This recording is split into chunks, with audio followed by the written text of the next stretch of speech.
What would you do if your HOA destroyed the one thing you built to heal from loss?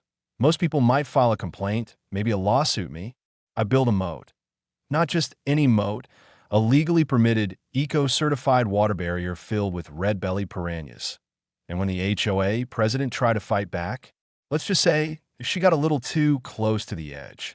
This is the story of how I turned HOA tyranny into neighborhood legend. Buckle up, because this isn't just petty revenge, this is suburban warfare. If you're ready to stand against injustice and corruption, hit that subscribe button and ring the bell notification now. Stay informed, empowered, and join our growing community of warriors who refuse to be silenced.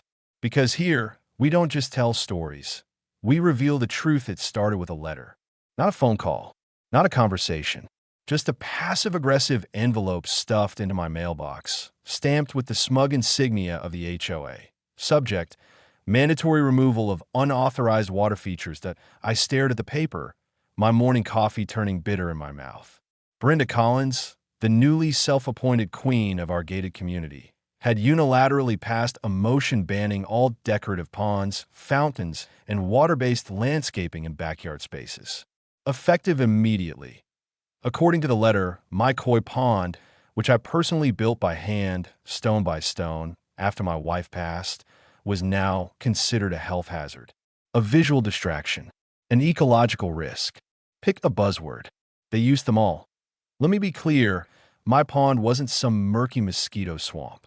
It was a clean, self-regulating ecosystem with a filter system that ran quieter than Brenda's overpriced SUV. And it wasn't just water and fish.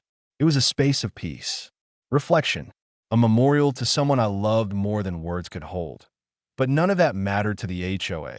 They gave me 10 days to remove it or face $500 per day in fines.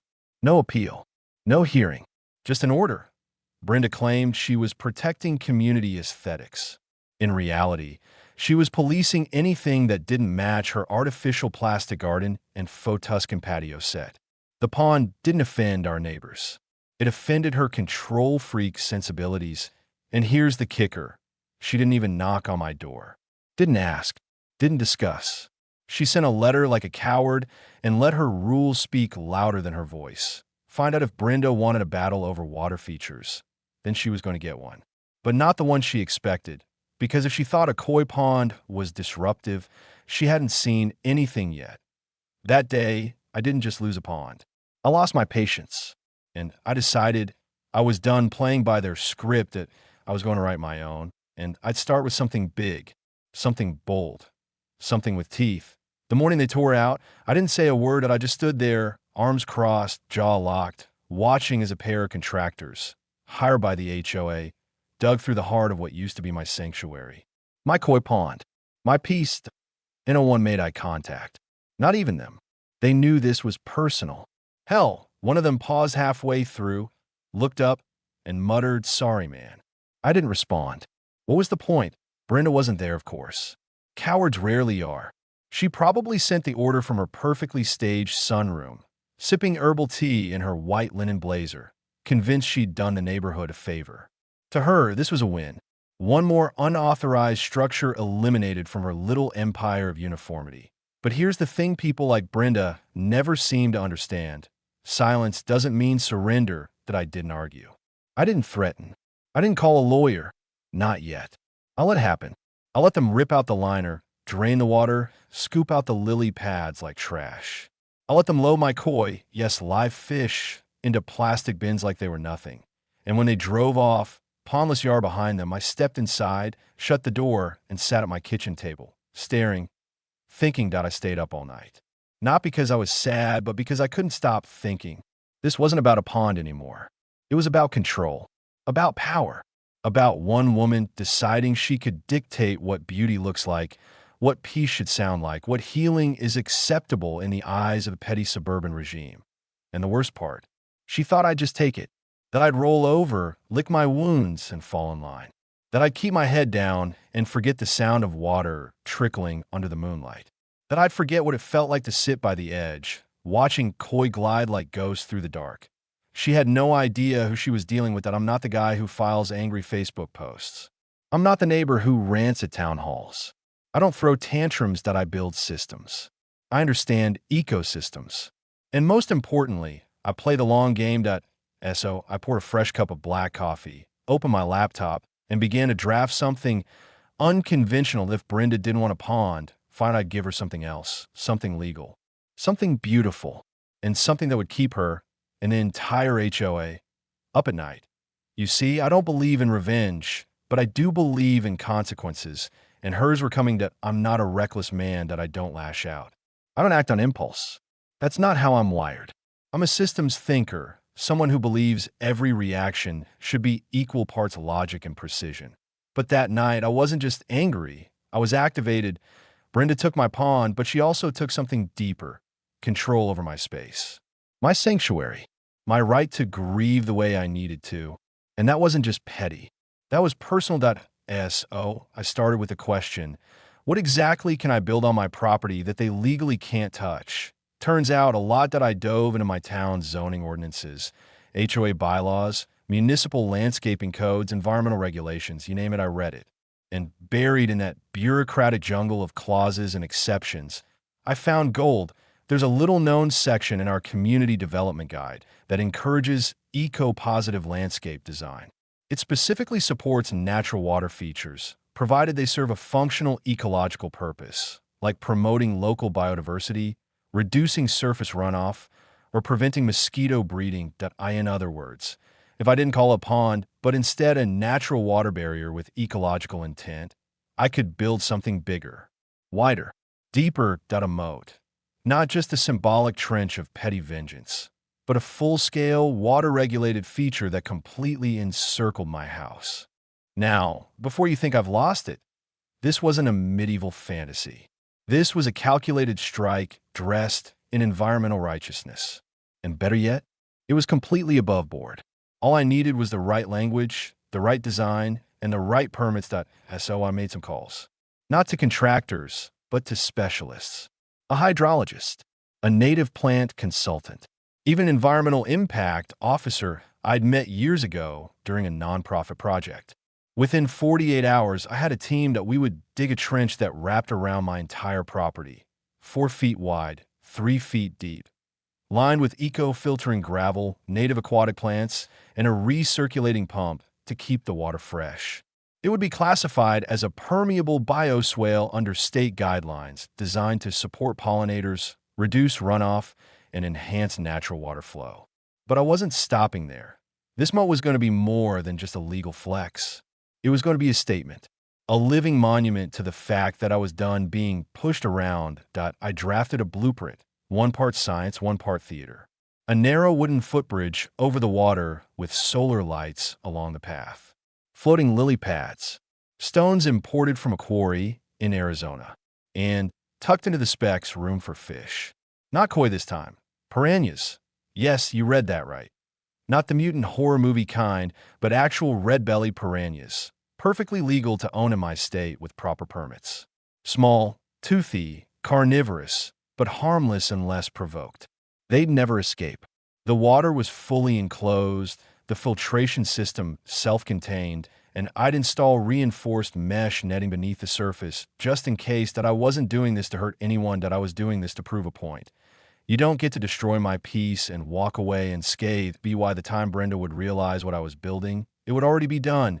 And worse for her, it would be untouchable.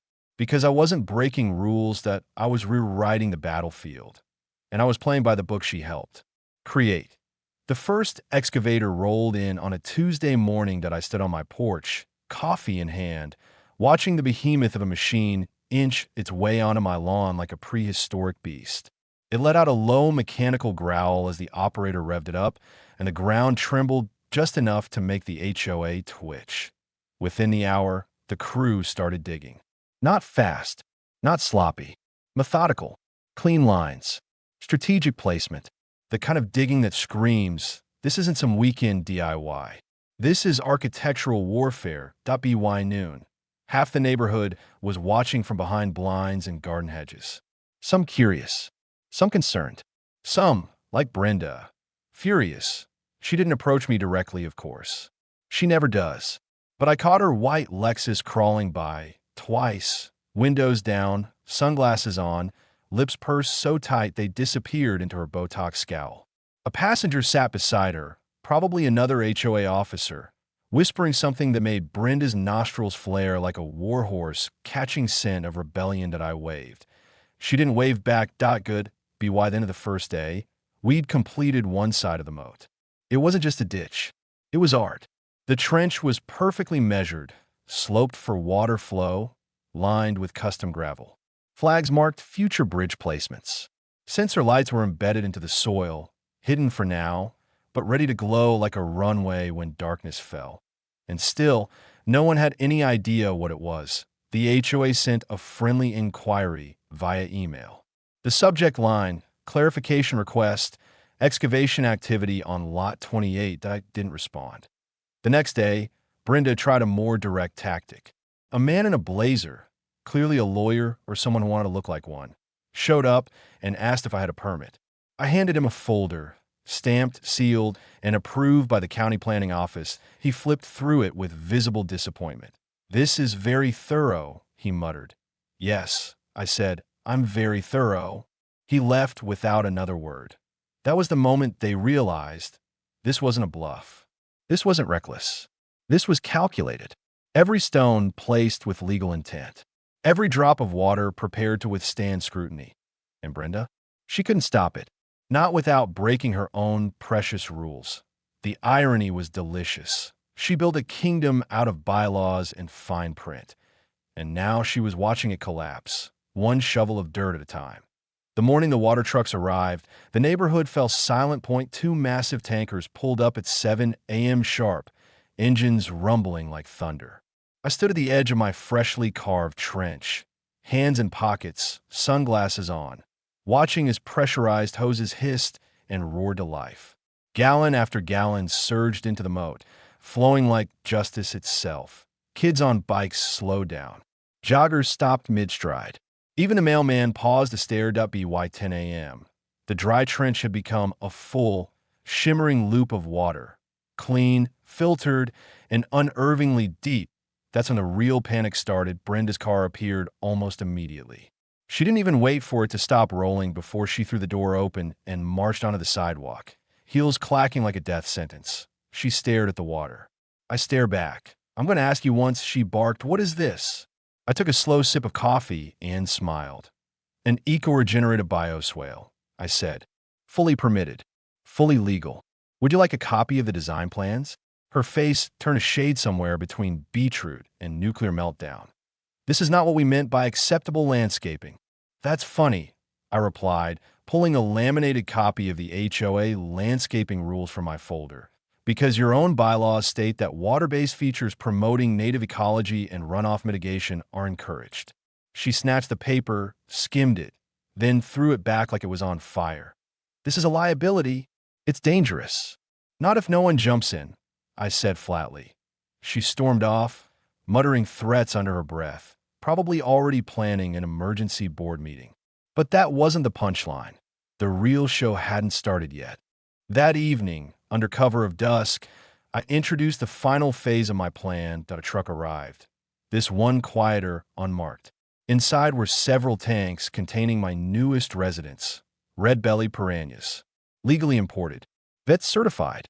Properly documented. Carnivorous, yes, but small, skittish, and only aggressive under stress. Still, the name alone carried enough weight to do the job. One by one, they were released into the moat. Shimmering silver bodies with flashes of blood-red bellies darted beneath the surface like living warnings. I watched them vanish into the depths, grinning that I posted signs the next day. Just subtle enough to be believable. Caution, active aquatic habitat, do not enter water. Feeding times in 4 species. Pygocentris naturari, red-bellied piranha. I didn't need to lie, I just needed people to Google it. And they did. Brenda's HOA group chat exploded within hours. One of my neighbors forwarded me screenshots, caps lock paragraphs, legal threats, questions like, "Can we evict him?" And, "Is this a biohazard?" By the time the HOA showed up on my property 2 days later, they brought backup. 3 board members. One guy in a polo shirt with private security printed on it like a joke. And of course, Brenda, still convinced she was leading a crusade for suburban justice. "You're harboring predators," she shouted, finger trembling as she pointed at the water. I held up a plastic binder and opened it slowly, theatrically. "Here are my permits," I said. "State-certified exotic aquatic license. USDA clearance for controlled species. Local vet sign-off. And here," I flipped the page, "is a letter from the Department of Fish and Wildlife stating that piranhas are legal in enclosed private ecosystems in this state." Brenda looked like she was about to pass out. "This is insanity." "No," I said, stepping forward. "This is intelligence. This is using your system better than you ever thought possible. You build a prison of rules, Brenda. I just turned it into a fortress." The others didn't say a word. One of the board members actually looked impressed. The security guy glanced at the water, shook his head, and backed away slowly. They left without another word. But it wasn't over. Not yet. Later that night, I noticed motion outside.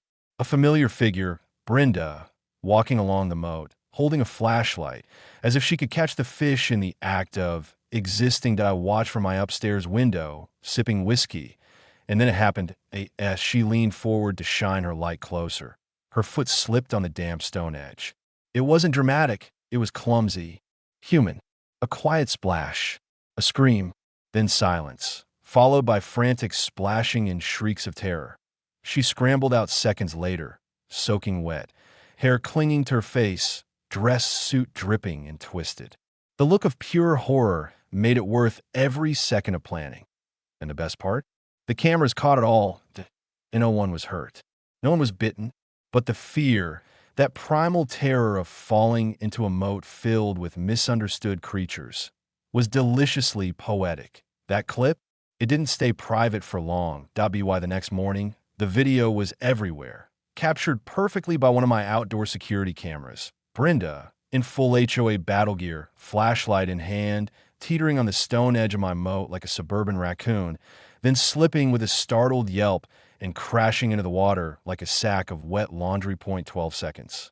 No cuts, no narration, just unfiltered karmic gold that I hadn't uploaded it. I didn't need to. See, my neighbor Jenna, sweet, wine-loving Jenna from 2 houses down, had seen the footage while I reviewed it on my laptop that morning. She asked for a copy just to show the girls.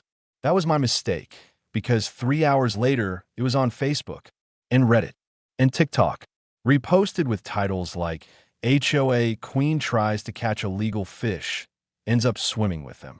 Karen versus Piranhas, Suburbia edition. The moat always wins. In under 24 hours, the video hit over 2 million views. Comments flooded in like wildfire. This is the energy I need in 2024. Justice via landscaping. I'm obsessed. This is better than TV. Even local news stations picked it up. One segment aired with the headline, "Local Man Builds Legal Moat. HOA President Takes Unplanned Swim." I didn't say a word to the press. Didn't need to. The footage spoke louder than any interview ever could. But the real shift wasn't online. IT was here, on my street. People who used to wave politely now stopped to talk. They asked about the moat. They laughed about the fish. One guy brought me a 6-pack and said, "You did what we all dreamed of."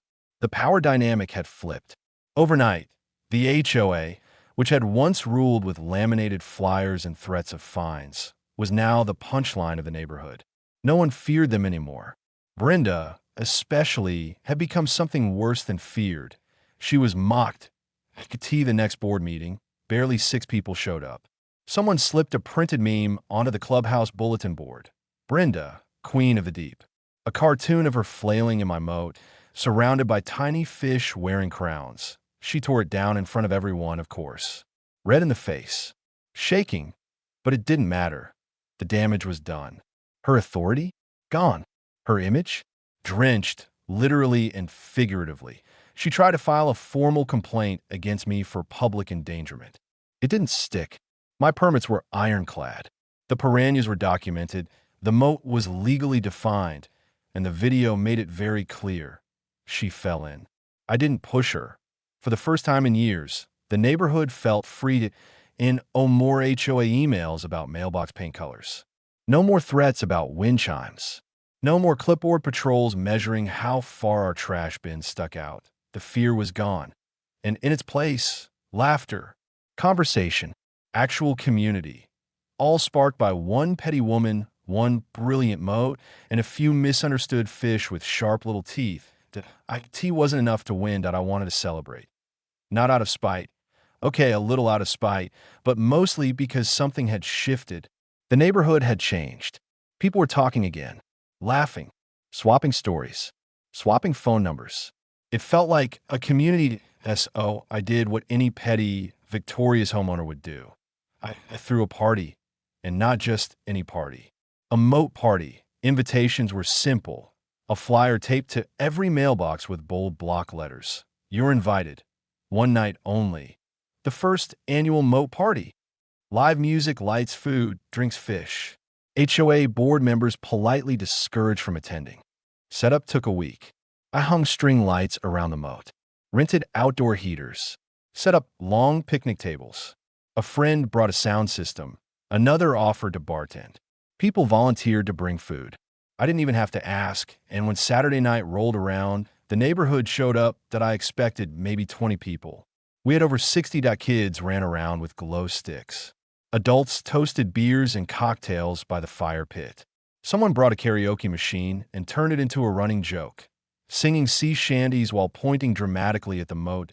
At T1 point, I saw 3 dads leaning over the edge of the water, beers in hand, debating whether Piranhas preferred chicken or hot dogs. IT was surreal. Beautiful. Ridiculous. Perfect. And then she came. Brenda. She stood at the end of the cul-de-sac, arms folded, watching from the shadows like a disgraced dictator exiled from her own empire. I locked eyes with her once, briefly. She didn't say anything, just turned and walked back to her car, alone, and no one missed her. No one mentioned her. Because the truth is, her reign was already over. That night wasn't about revenge anymore. It was about release. It was about neighbors reclaiming what the HOA had taken from us. Freedom, personality, connection. The right to make a backyard ours. Even if it included fish with teeth, we didn't need rules and fines to feel like we belonged. We just needed a reason to gather. And apparently, a legal moat full of piranhas was enough to do the trick. I stood on the wooden bridge, drink in hand, lights reflecting off the water. I realized something. Brenda may have killed my pond, but I built something better in its place. And this time, everyone was invited. Brenda resigned 2 weeks later. And no big announcement. No dramatic speech. Just a PDF attachment in the HOA's email blast titled Personal Decision. The message was cold, sterile, blaming stress, negativity, and hostile attitudes in the community. She never said my name. She didn't have to. Everyone knew what really happened. The moat. The meltdown. The meme. It was all too much. She was finished, and the neighborhood had already moved on without her. In her absence, something incredible happened. The HOA stopped sending notices. The complaints vanished. People planted what they wanted, painted their fences weird colors, even put up wind chimes without fear of a $75 fine. Nobody missed the rules. Nobody missed Brenda. She sold her house within a month. Quietly. No goodbye. No final stroll through her perfect little kingdom. One day her Lexus was in the driveway, and the next it was gone. The for sale sign didn't last long either. People were lining up to live in the neighborhood that beat the HOA that I didn't dance on her grave. I didn't need to why revenge wasn't about humiliation. It was about reclaiming space. My pond may be gone, but in its place, I'd created something untouchable, legally, emotionally, and culturally. The moat remained, still lit, still flowing, still home to a few dozen red-bellied piranhas who, in their own way, became local legends. Kids named them. Parents made jokes. One family even used a photo of the moat as their Christmas card background at IT. Was ridiculous that IT was perfect, and it was mine that I built something that wasn't just about outsmarting Brenda. It was about showing everyone that systems built to control people can be flipped, repurposed, and turned into monuments of resistance. Sometimes all it takes is knowing the rules better than the people who wrote them. And fish. Definitely the fish.s. Oh yeah. This is how the HOA lost. Not in court. Not in a shouting match. But to one stubborn man, a team of experts, and a few hundred gallons of water filled with attitude that I still sit by the moat some evenings, drink in hand, music low. And when I do, I smile. Because peace doesn't always look quiet. Sometimes it has teeth.